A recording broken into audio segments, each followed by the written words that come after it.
The bridge of the exploration vessel Horizon hummed with the quiet efficiency of a well-oiled machine. Captain Tom Reed sat in his command chair, blue eyes fixed on the vast starscape that stretched before him. His ship was 3 months into its patrol route through the outer colonies, and so far, it had been uneventful, perhaps too uneventful. "Status report," he called out, more from habit than necessity. First Officer Lisa Bell looked up from her console. "All systems normal, Captain. We'll reach Colony Outpost 7 in about 48 hours. Tom nodded. Lisa was reliable, steady, and sharp.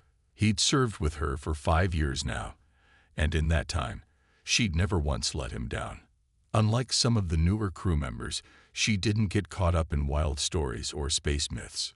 "Sir," called Tactical Officer James Wilson from his station, "I'm picking up something strange on long-range sensors." James was young but skilled, with a keen eye for details others might miss. "It's gone now, but for a moment, there was something." Engineer Mike Cooper snorted from where he was checking system diagnostics. "Probably just sensor ghosts. This region is known for magnetic disturbances." "It wasn't a disturbance," James insisted. "It had a pattern to it." "Don't tell me you believe in the ghost ship too," Mike said with a laugh. "Next you'll be saying it was the Spectre itself coming to haunt us." Tom raised an eyebrow. "The what?" Lisa sighed. "It's nothing, Captain. Just an old story that's been circulating among the outer colonies. Supposedly, there's a phantom ship that appears and disappears near the Orion Nebula. Some say it's a lost military vessel from the early colony wars." "It's not just a story," communications specialist Anna Ward chimed in, turning in her chair. Her eyes were bright with excitement. "My cousin works on Mining Station Delta, and they saw it last month. A massive ship, old Earth design, that appeared on their sensors for 3 minutes then vanished completely." Tom leaned back in his chair. "I've been patrolling this sector for 15 years.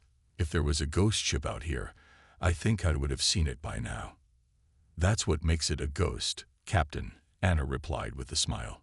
"It only shows itself when it wants to be seen." Mike laughed again, or when someone's had too much synthetic alcohol. The conversation was interrupted by a beep from Lisa's console. "Captain, incoming transmission from Colony Outpost 7. They're requesting we make a slight detour. There's someone there who wants to meet with us." Tom frowned. "Did they say who or why?" "Just that it's important. Something about unusual activity in the sector." "Plot the course," Tom ordered. "Let's see what's so important." 2 days later, the Horizon docked at Colony Outpost 7, a spinning ring-shaped station that served as a supply hub for the mining operations in the area. Tom and Lisa made their way through the crowded main concourse, past traders and miners and families going about their daily business. The station administrator, a thin woman named Keller, led them to a small meeting room near the outer ring. "He's been waiting for you," she said. "Keeps saying he has information that could save lives." When the door slid open, Tom was surprised to see an old man sitting at the table. He must have been at least 90, with a weathered face and silver hair. His right arm was mechanical, an older model prosthetic that spoke of military service long ago. "Captain Reed," the old man said, his voice surprisingly strong. "I'm John Gray, former lieutenant on the UES Dauntless. I served during the colony wars." Tom sat down across from him. "What can I do for you, Lieutenant Gray?" "It's just Gray now." The old man's eyes were sharp, alert. "I hear your ship has been detecting unusual readings in Sector 12. Tom exchanged a quick glance with Lisa. They hadn't reported any sensor anomalies to the station. "What makes you say that?" "Because that's where it begins. First, the sensor readings that don't make sense. Then sightings at the edge of visual range. Finally, if you're unlucky, a full encounter." Gray leaned forward. "You're on a collision course with the ghost, Captain." Lisa frowned. "You mean the Spectre? That's just a story people tell." "Is it?" Gray's mechanical hand tapped the table rhythmically. 80 years ago, I was on a patrol just like yours when we encountered the UES Spectre, a stealth ship on a classified mission. We exchanged communications, logged their position, and went on our way. His eyes grew distant. 3 days later, they'd vanished from all tracking systems. The official report said they were lost with all hands due to a drive malfunction. I'm sorry, Tom said. Losing fellow soldiers is always hard. You don't understand, Gray said. 6 months after they disappeared, the Spectre appeared again, right in the middle of a skirmish with rebel forces. It fired on the enemy ships, saved our entire squadron, and then vanished again before we could make contact. Tom studied the old man's face for signs of senility or deception, but found only earnest concern. Even if I believed you, what does this have to do with us? Because it's happening again. Over the past month, there have been 7 sightings in your patrol area. The pattern is the same as 80 years ago. Gray slid a data chip across the table. These are all the records I've managed to gather. Sensor readings, visual data, everything. Tom pocketed the chip. I'll look into it, but I can't promise anything. Just be careful, Captain, Gray warned. The Spectre isn't dangerous on its own, but where it goes, trouble follows. And if you do see it, his voice dropped. Remember that not all ghosts know they're dead. Back on the horizon, Tom called his senior officers to the briefing room and played the data from Gray's chip. The sensor readings showed brief energy spikes throughout sector, appearing and disappearing with no discernible pattern. It could be anything, Mike said with a dismissive wave. Solar flares, asteroid impacts, illegal mining operations. James shook his head. Look at the energy signature. It's military grade and old. Really old. So maybe it's debris from the colony wars, Lisa suggested. There were dozens of battles fought in this region. Anna, who had been quiet until now, pointed to a section of data.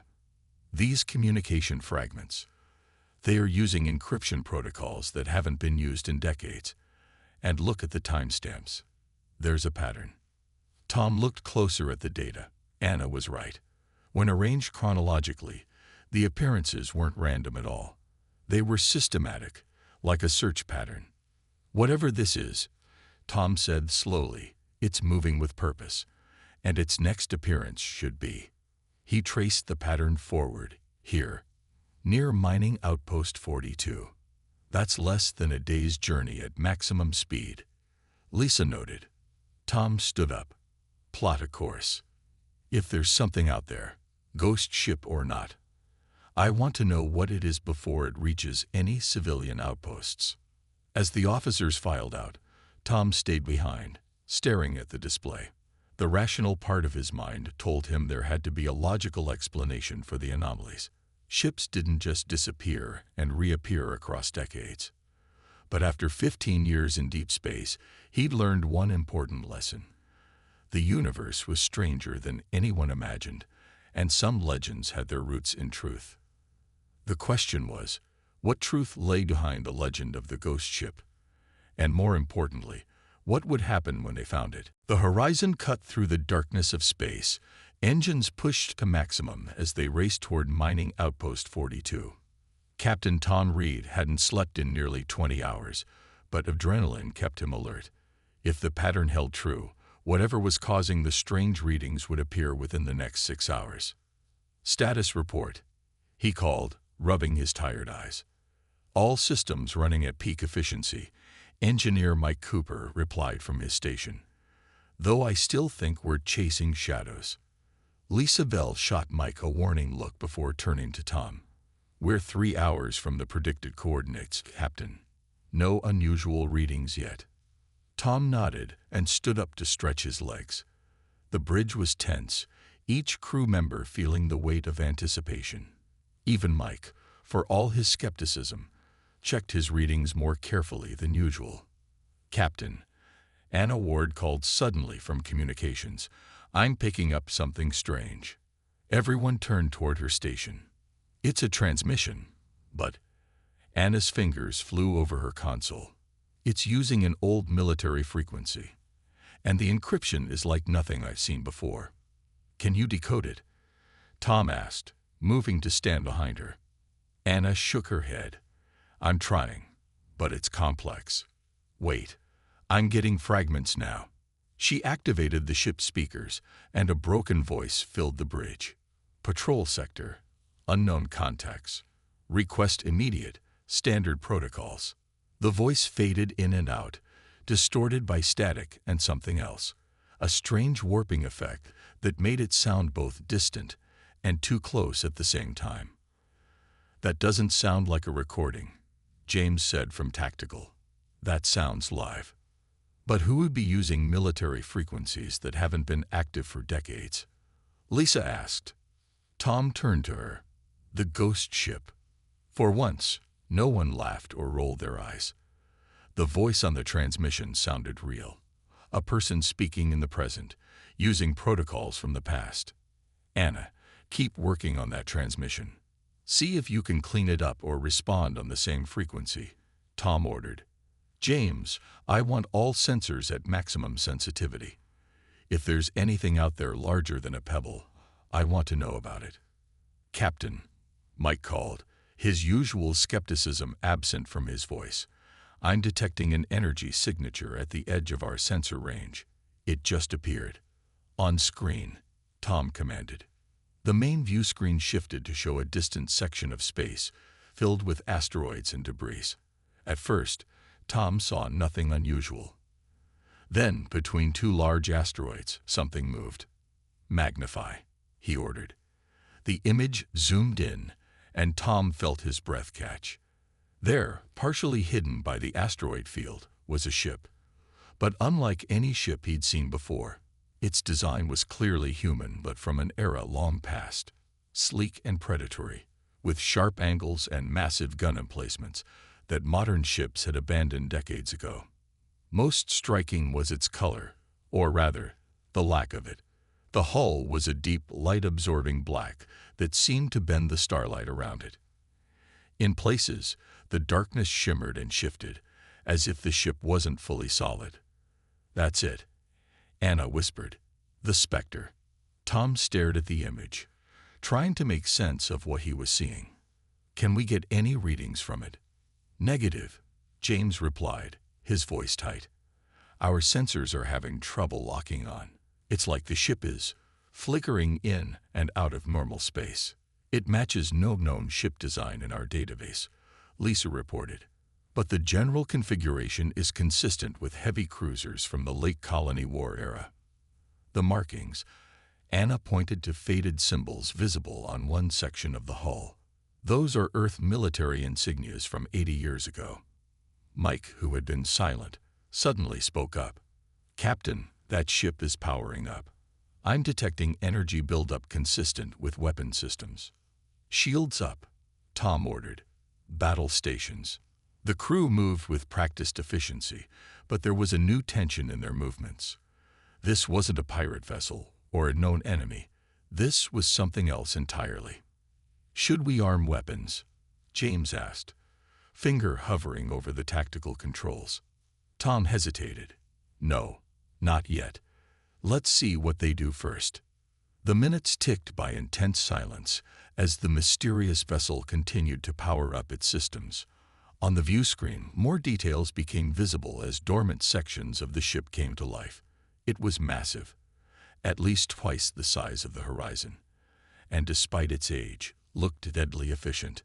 Captain, Anna called. I've managed to open a channel on their frequency. Put me through, Tom said, straightening his uniform. Anna nodded, and Tom spoke clearly. Unknown vessel, this is Captain Tom Reed of the exploration vessel Horizon. We mean you no harm. Please identify yourself. Silence filled the bridge as they waited for a response. Then, after what felt like an eternity, a voice crackled through the speakers. This is the United Earth ship Spectre.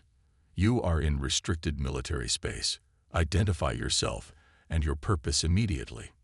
The voice was firm, commanding, and completely serious about a restricted zone that hadn't existed for decades. Tom exchanged glances with Lisa before responding. UES Spectre, we are on a routine patrol mission. There is no restricted zone in this sector. It's open space near Mining Outpost 42. Another long pause followed. Your information is incorrect. The voice finally replied. This sector is under military quarantine by order of Earth Command. All civilian vessels are to withdraw immediately. Earth Command. Lisa whispered. That command structure was dissolved 60 years ago after the unification. Tom nodded grimly. Anna, are we getting any visual on their bridge? Negative, Captain. They're only transmitting audio. Tom thought quickly. If this truly was the legendary ghost ship, they were dealing with a crew that might be operating under outdated information, or worse, trapped in some kind of temporal anomaly, where the colony wars were still ongoing. UES Spectre, Tom said carefully, what is the current date according to your ship's log? The question was met with silence. They're scanning us, James reported suddenly. Deep scan. They're looking at everything. Our engines, weapons, even our hull composition. Let them look, Tom said. They're trying to figure out who we are, just like we're trying to figure out who they are. The voice from the Spectre returned, now with an edge of confusion. Your ship design is unknown to us. Identify your maker and allegiance. We are an Earth vessel, Tom replied. We represent the United Colonies, the government formed after the colony wars ended. After the wars ended. The voice had changed, now filled with disbelief. What year do you claim it is? Tom met Lisa's eyes before answering. By the standard Earth calendar, it's 2472. The silence that followed was heavy. When the voice returned, it was lower, almost a whisper. That's impossible. Our chronometers read 2392. 80 years difference, Anna said quietly. Exactly what Gray told us. Before Tom could respond, James called out, Captain. Energy spike. There. His words were cut off by a brilliant flash of light. The horizon rocked violently as alarms blared across the bridge. Report, Tom shouted, grabbing his chair for support. They fired a warning shot. James called back, fingers flying over his console. High-energy beam weapon. Nothing like what we have. It passed within 50 meters of our bow. Damage? None, but our shields wouldn't have stopped it if they'd aimed directly at us. Mike reported, face pale. That technology it's beyond anything I've ever seen. On the view screen, the Spectre was now fully visible, its engines glowing with an eerie blue light. The ship was no longer hiding. They're hailing us again, Anna reported. Tom straightened himself. Put them through. The voice that came through was cold and precise. That was a demonstration. The next will not miss. You will power down your engines and prepare to be boarded. Any resistance will be met with lethal force. Tom realized that the encounter had just escalated from mysterious to dangerous. Whatever the Spectre was, ghost ship, time anomaly, or something else entirely, it now saw the horizon as a threat. And based on that warning shot, it had the firepower to back up its threats. Lower shields and prepare to be boarded. Not a chance, Tom said firmly, gripping the arms of his captain's chair. He turned to Lisa. Options. Lisa's mind worked quickly. We can't outgun them. That warning shot proved that. But maybe we can outrun them. Mike, what's your assessment of their propulsion system? Tom asked. The engineer studied his readings. Hard to tell. Their technology is both advanced and outdated at the same time. But if that energy signature is any indication, they might be faster than us too. Anna suddenly straightened in her seat. Captain, they're gone. What? Tom turned to the main screen. Where the massive form of the Spectre had been moments before, there was nothing but empty space and distant asteroids. Sensors confirm, James reported, bewildered. No trace of the vessel. It's like it just vanished. Tom stood up, staring at the empty space. That's impossible. A ship that size can't just disappear. Unless it's truly a ghost, Anna whispered.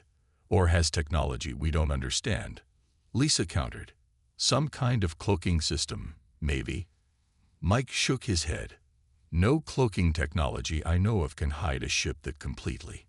Even the best stealth systems leave some trace. Heat, gravity distortion, something. Keep scanning, Tom ordered. They're out there somewhere. The bridge fell silent as each officer focused on their tasks, searching for any sign of the mysterious vessel. Minutes stretched into an hour with no results. Finally, Tom sighed. Set course back to Colony Outpost 7. We need to report this to Command. 3 days later, the Horizon was docked at Colony Outpost 7. Tom sat in a secure communication room, facing the stern image of Admiral Jones on the screen. "Let me get this straight, Captain," the Admiral said, his bushy eyebrows drawn together. "You're claiming to have encountered a ship that's been missing for 80 years, which fired on you with unknown technology, and then vanished without a trace." "Yes, sir," Tom replied. "I know how it sounds, but my entire bridge crew witnessed it. We have sensor logs and recordings of the communications." The Admiral was silent for a moment. "Your logs show some kind of vessel. I'll grant you that. But the Spectre. That ship was lost with all hands in 2392. That's exactly the year they thought it was, sir," Tom pointed out. Admiral Jones sighed heavily. "I sent your data to our analysts. In the meantime, I'm assigning the Horizon to investigate further. If this is the Spectre, we need to know how it's still operational and what happened to its crew." Tom nodded. "What about the mining outposts in the region? If the Spectre is hostile?" "We've already issued warnings to all facilities in the sector," the Admiral assured him. "But your priority is to find that ship again. We need answers, not just ghost stories." "Understood, sir." As the Admiral's image faded from the screen, Tom felt the weight of the mission settle on his shoulders. Finding a ship that could appear and disappear at will wouldn't be easy. Back on the Horizon, Tom called a meeting in the ship's library, a small room filled with data terminals and actual physical books, a rarity on modern vessels. "I've been granted access to classified military archives," he told his senior officers. "If we're going to find the Spectre again, we need to understand what we're dealing with." He activated the main screen, displaying old technical schematics and mission reports. The UES Spectre was part of a classified program called Project Phantom. They were developing stealth technology that would allow ships to operate behind enemy lines during the colony wars. "What kind of stealth technology?" Mike asked, leaning forward with interest. "That's where it gets strange," Tom replied. "Most of the technical details are still classified, but there are references to phase shifting and temporal displacement throughout the reports." "Time travel?" Anna asked, eyes wide. "Not exactly," Lisa said, scrolling through the data. "More like existing slightly out of phase with normal spacetime. Theoretically, it would make a ship nearly impossible to detect." James frowned. "But the reports also mention side effects. Crew experiencing temporal disorientation and reality slippage, which could explain why they think it's still 2392. Tom noted. "What if the ship's technology somehow isolated them from the normal flow of time?" Mike looked skeptical. "That's a big leap, Captain." "Maybe," Tom agreed. "But it would explain how a ship could disappear for decades and then reappear with a crew that hasn't aged." Anna, who had been quiet, suddenly spoke up. "I've been analyzing the pattern of Spectre sightings over the past month." She pulled up a star chart on her tablet. "They're not random. Look, each appearance is near a mining facility or automated extraction site. They're gathering resources," Lisa realized. "But for what?" Tom wondered. The answer came 3 days later when an emergency transmission reached the Horizon from Mining Station Delta. "This is Station Chief Williams. We're under attack. An unknown vessel appeared from nowhere, and wait, they're not attacking us. They're taking our processed duranium shipment." Tom immediately ordered full speed to the mining station, but by the time they arrived, the Spectre was long gone, along with 20 tons of refined uranium, a key component in high-performance energy systems. Over the next 2 weeks, the pattern repeated. The Spectre would appear, take specific resources from mining operations, always uranium, specialized alloys, or rare elements, and vanish before the horizon could intercept. They're gathering materials to repair something, Mike concluded after analyzing the theft reports. Probably their propulsion system or whatever device allows them to phase in and out of normal space. But why now? Lisa asked. If they've been stuck in some kind of temporal bubble for 80 years, what changed? Tom had no answer, but he was determined to find out. In his quarters that night, Tom studied the reports of every Spectre sighting, looking for any clue they might have missed. His eyes burned from lack of sleep, but he couldn't rest. Not while the ghost ship remained a mystery. A knock at his door interrupted his thoughts. "Come in," he called. Mike entered, holding a small device in his hands. "Captain, I think I've figured out how to track them." Tom sat up straight. "How?" "Every time they phase in or out, they leave behind a specific energy signature, very faint, but detectable if you know what to look for." Mike set the device on Tom's desk. "I've modified one of our sensor arrays to detect these energy traces. They last about 6 hours after the ship disappears."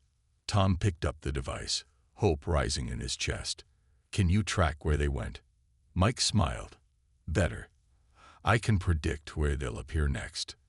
The horizon waited in empty space, all non-essential systems powered down to avoid detection. According to Mike's calculations, the Spectre would appear in this exact location within the next hour to collect radiation samples from a nearby pulsar. Tom paced the bridge, checking the time every few minutes. Any sign of them? "Nothing yet, Captain," James replied from Tactical. "But we're ready."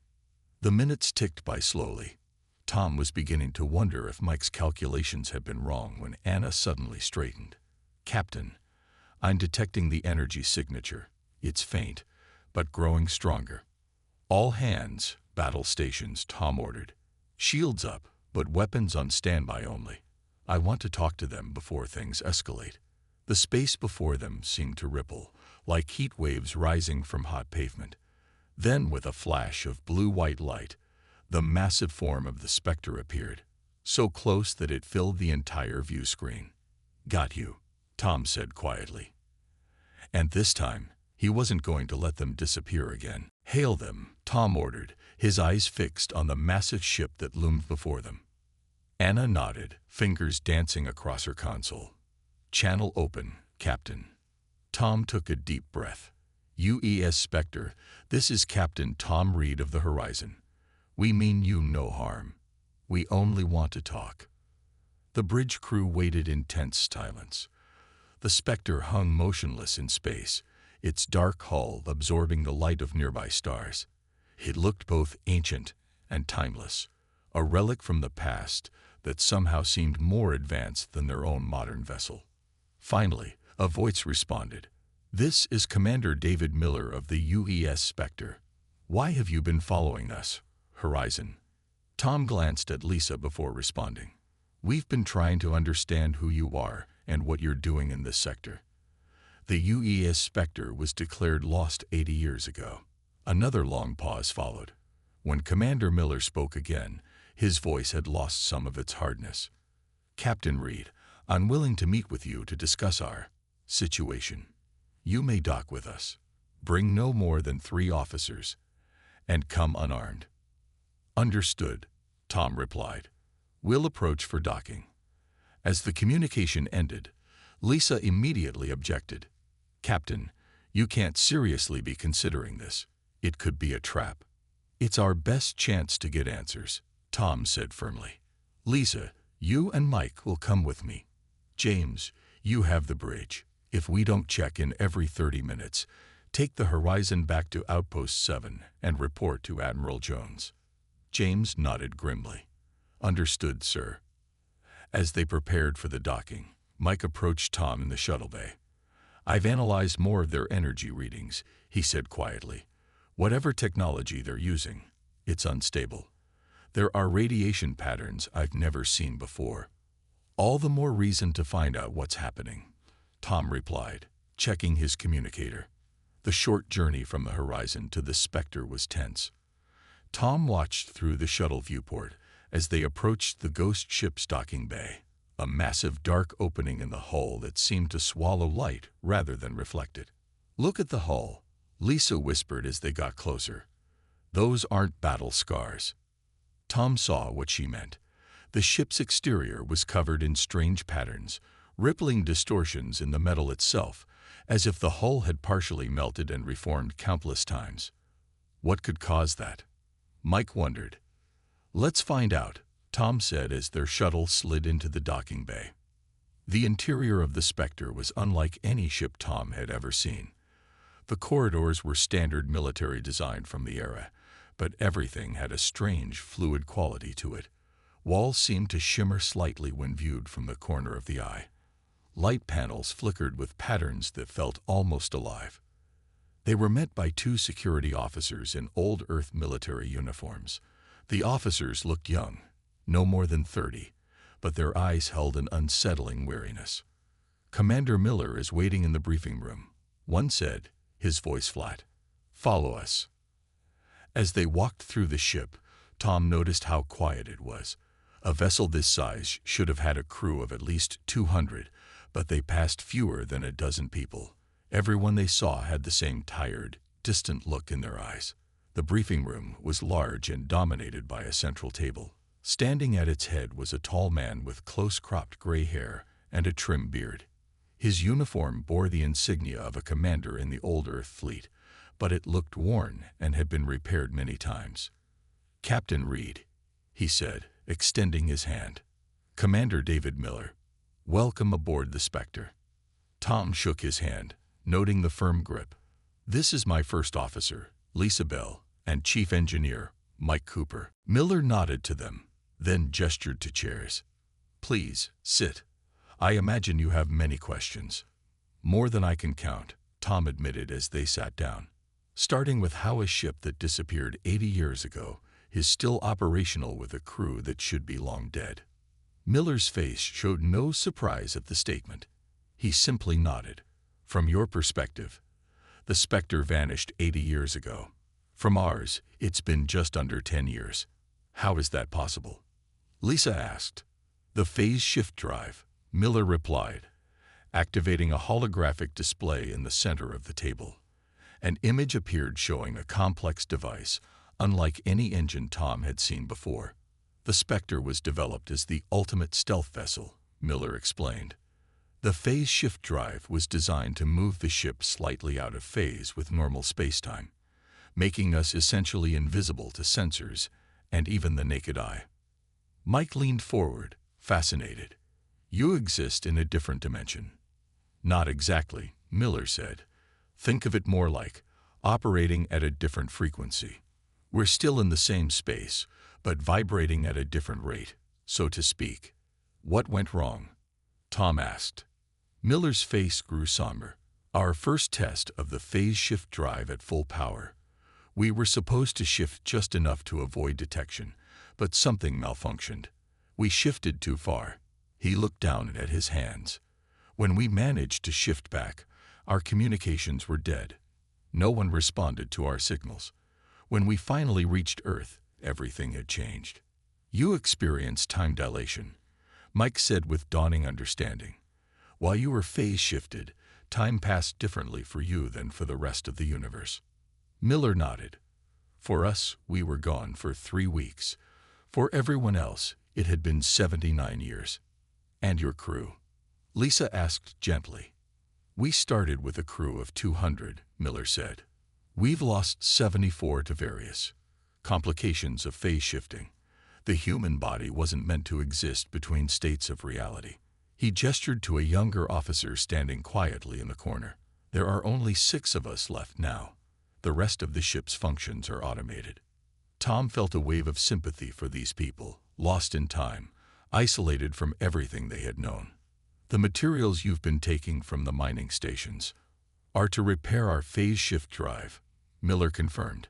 "It was damaged during our last shift. We need to fix it before we can attempt a controlled return to our own time. Your own time, Tom repeated. You're trying to go back. It's our only hope, Miller said simply. We don't belong here. This isn't our world, our time. And the longer we stay partially phase-shifted, the more the crew deteriorates. We've calculated that if we can reverse the shift process precisely, we might be able to return to the exact moment we left. Mike looked skeptical. That's theoretically possible, but the precision required would be astronomical. One tiny miscalculation, and you could end up even further displaced, or worse. We're aware of the risks, Miller said firmly. But we have to try. We have families, Captain Reed. Children who grew old and died thinking we abandoned them. Parents who never knew what happened to us. His voice grew quiet. We've seen our own gravestones. Tom felt the weight of Miller's words. These weren't ghosts or enemies. They were lost soldiers trying to find their way home. Commander, Tom said carefully, I want to help you. But I need to ensure the safety of this sector. Your ship has been causing fear among the colonies. Miller smiled sadly. We never meant to frighten anyone. We've been trying to minimize our interactions. The warning shot was a miscalculation. We thought you might be pirates targeting the mining stations. We can help explain the situation to command, Lisa offered. Get you official assistance instead of having to steal materials. Miller shook his head. We don't have time for bureaucracy. Our chief scientist estimates we have less than a month before the phase shift becomes irreversible. We need to complete repairs and attempt the time jump before then. Tom considered this information. At least let us provide some of the materials you need. Legitimately, it would be faster and safer than raiding mining stations. Miller seemed about to reply when alarms suddenly blared throughout the ship. A voice came over the intercom. Commander, unknown vessels approaching at high speed. They're charging weapons. Miller was on his feet instantly. Get to the bridge, he ordered his officers. Then, to Tom, it seems we have company, Captain Reed, and they don't appear as friendly as you. Tom followed Commander Miller at a run through the shimmering corridors of the Spectre. Lisa and Mike kept pace behind them as alarms continued to blare throughout the ship. Who would be attacking us? Tom asked as they hurried toward the bridge. Pirates, most likely, Miller replied grimly. The outer colonies have always attracted those who prey on isolated outposts. Some things never change, even after 80 years. The bridge of the Spectre was a stark contrast to the horizons, where Tom's ship featured modern holographic displays and ergonomic stations. The Spectre's bridge was all metal and hard angles, with physical controls and view screens that seemed ancient yet somehow more solid than their modern counterparts. Only 5 officers manned the bridge, far fewer than would be needed for a ship this size. Each person operated multiple stations, moving between them with practiced efficiency. Report, Miller ordered as he took the captain's chair. A young woman with short blonde hair looked up from the tactical station. 6 vessels, Commander, matching known pirate configurations. They've surrounded our position and are charging weapons. Miller turned to Tom. Your ship is in danger too, Captain. Tom immediately activated his communicator. Read to Horizon. James, we have hostiles approaching. 6 pirate vessels. Get the shields up and prepare for evasive action. Already on it, Captain, James's voice replied. They came out of nowhere. Shields at maximum, but we're outnumbered. Miller studied the tactical display. They want the Spectre, he said. Our technology would make them unstoppable in this region. We need to coordinate our defense, Tom suggested. Together, we might stand a chance. Miller nodded. Agreed. He turned to his tactical officer. Lieutenant Wright, link our targeting systems with the horizon. Let's show these pirates what 2 Earth vessels can do. The next few minutes were a flurry of activity as the crews of both ships prepared for battle. Tom watched with admiration as the skeleton crew of the Spectre worked their stations with incredible skill and focus. They're hailing us, reported the Spectre's communications officer. On screen, Miller ordered. The main view screen flickered to life, showing a harsh-faced man with cybernetic implants covering half his face. Attention, unknown vessels.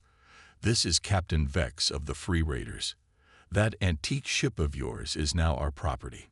Surrender and we'll let your crews live as laborers in our mining operations. Miller's face remained impassive. This antique has more firepower than your entire fleet, Captain Vex. I suggest you withdraw. Vex laughed, the sound metallic and cold. Big words from a crew of ghosts. Yes, we know about the legendary ghost ship. After today, we'll be the ones controlling the legend. The screen went dark, and Miller turned to Tom. Get back to your ship, Captain Reed. This is about to get very dangerous. Tom shook his head. No, my crew can handle the horizon. I'm staying here to help coordinate our defense. A hint of a smile touched Miller's face. Stubborn. I like that. He turned to his weapons officer. Targeting solutions on all pirate vessels. Prioritize their weapon systems. Sir, the young officer replied. Phase cannons are only at 60% capacity. The drive repairs have drained most of our power reserves. Miller's expression darkened. Then we'll have to make every shot count. Tom moved to the communication station. Reed to Horizon. Lisa, Mike and I are staying aboard the Spectre to coordinate. Take positions on the far side of the ghost ship and focus fire on any vessel that attempts to flank us. Understood, Captain, James replied. Be careful over there. Here they come, Miller announced as the pirate ships accelerated toward them, energy weapons charging. The space around the two Earth vessels erupted in blazing light as the pirates opened fire. The Spectre rocked under the impact, but its ancient shields held. Return fire, Miller ordered calmly. The Spectre's weapons were unlike anything Tom had seen before. Beams of shifting blue-white energy lanced out from the ship, striking two pirate vessels with devastating accuracy. One pirate ship immediately lost power, drifting helplessly. The other spun away, its engines damaged. The Horizon added its more conventional weapons to the fight, targeting the smaller raider vessels that tried to circle behind the Spectre. For several minutes, the battle seemed evenly matched. Then three more pirate ships appeared on the edge of the sensor range. Reinforcements, Miller said grimly. They must want this ship badly. Tom studied the tactical display. We can't win against those numbers. Miller was silent for a moment, his eyes focused on something distant. Then he seemed to come to a decision. There is another option. He turned to his chief engineer. Status of the phase shift drive. The engineer looked alarmed.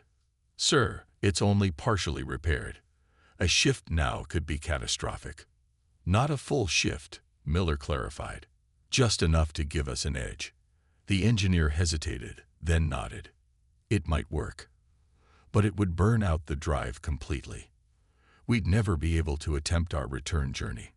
A heavy silence fell over the bridge. Tom realized what Miller was suggesting, sacrificing their only chance to return to their own time to save both ships in the present. Commander, Tom began. You don't have to. Yes, we do, Miller cut him off. Prepare the drive for a partial phase shift. Target the center of the pirate formation. As the engineers worked frantically at their stations, more pirate ships arrived. The Horizon took a direct hit to its port side, and James reported shield failures in that section. Drive ready, sir, the chief engineer finally reported. But I must emphasize, once we do this, there's no going back. Miller looked at his small crew, each face showing the same resolve. These people had already lost everything. Their families, their time, their world. Now they were about to lose their last hope of returning home. For Earth, Miller said quietly. Then and now. His crew nodded in unison. Execute phase shift, Miller ordered. The lights on the Spectre dimmed as power redirected to the experimental drive. Tom felt a strange sensation wash over him, like his body was becoming less solid, vibrating at a frequency just beyond perception. On the view screen, the pirate ships continued their approach, unaware of what was happening. Then the Spectre began to move, accelerating with impossible speed directly toward the center of the pirate formation. "What are you doing?" Tom asked, gripping a console for support as the ship shuddered around him. "When we phase shift, we briefly exist in both states," Miller explained, his voice strangely distant. "Half here, half elsewhere, passing through a solid object during that state." Understanding dawned on Tom. "It creates a massive energy release." Miller nodded, enough to disable their entire fleet without destroying them completely. The Spectre shot forward, its hull now shimmering with blue energy. It passed directly through the lead pirate vessel, causing no damage to either ship, but leaving a wake of crackling energy that overwhelmed the pirates' systems. One by one, the Spectre passed through or near each enemy ship, rendering them powerless without destruction. It was an awe-inspiring display of technology and precision. When it was over, the pirate fleet drifted harmlessly, their weapons and engines disabled. The Spectre returned to position beside the horizon, but Tom could see that the ghost ship was now in trouble. Its hull flickered in and out of visibility, energy discharges crawling across its surface. "The drive is overloading," Miller reported calmly. "We need to evacuate." For the next hour, the Horizon worked to rescue the remaining crew of the Spectre. As the last shuttle departed the ghost ship, Tom stood with Miller on the Horizon's observation deck, watching the ancient vessel continue its slow disintegration. "I'm sorry," Tom said quietly, "about your way home." Miller shook his head. "Perhaps this was always our destiny, Captain Reed. To be here, now, when we were needed." He turned away from the viewport. "Besides, we've been ghosts for too long. Maybe it's time to learn how to live again." As they watched, the Spectre gave one final brilliant flash of light and vanished. Whether it had been destroyed or had made one final phase shift to parts unknown, no one could say. 2 weeks later, Tom stood in Admiral Jones' office, finishing his report. "So the legendary ghost ship saved an entire sector from pirates, then disappeared again," the Admiral summarized. "And you're telling me its crew is now integrating into our society?" "Yes, sir," Tom confirmed. "Commander Miller and his remaining crew have been granted full citizenship and veteran status. Their knowledge of phase shift technology, even if we can't replicate it yet, has advanced our research by decades." The Admiral nodded thoughtfully. "And what about the Spectre itself? Do you believe it was truly destroyed?" Tom looked out the window at the stars. "The official record will show that the UES Spectre was lost with honors, saving Earth vessels from enemy attack." He paused. "But between us, sir, I'm not convinced we've seen the last of her." "Why do you say that, Captain?"